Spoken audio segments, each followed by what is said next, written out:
అబద్ధాలు చెప్పడం, మోసం చేయడం. నాకు ఆశ్చర్యం ఒకసారి మీ అందరికీ కూడా తెలియాల, మనందరికీ పిల్లలు ఉండరు. మన పిల్లలకి మనం ఏం చెప్తాం? అబద్ధాలు ఆడకూడదు, మోసం చేయకూడదు,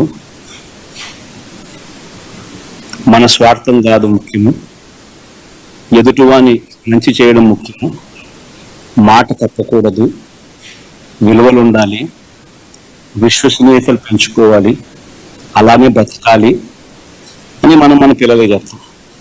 అవునా కదా? బడిలోకి పోతే మన టీచర్లు కూడా మన పిల్లలకి ఇదే కదా మనం చెప్పని చెప్పి వాళ్ళ టీచర్లకు కూడా బోధన చెప్తాం. ఇదేగా చెప్పేది. ఒక చంద్రబాబు నాయుడు అనే వ్యక్తి ఒక్కడు మాత్రమే తన కొడుకు దగ్గర నుంచి మొదలు పెడితే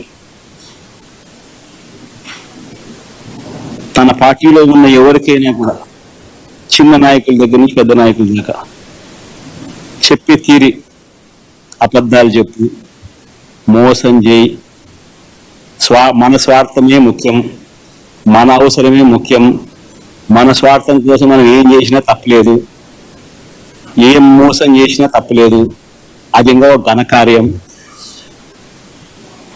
అని చెప్పి నేర్పించే వ్యక్తి ఎవరైనా ఉన్నాడు ప్రపంచంలో అంటే చంద్రబాబు ఒకడే. సాయిరెడ్డికైనా అంతే,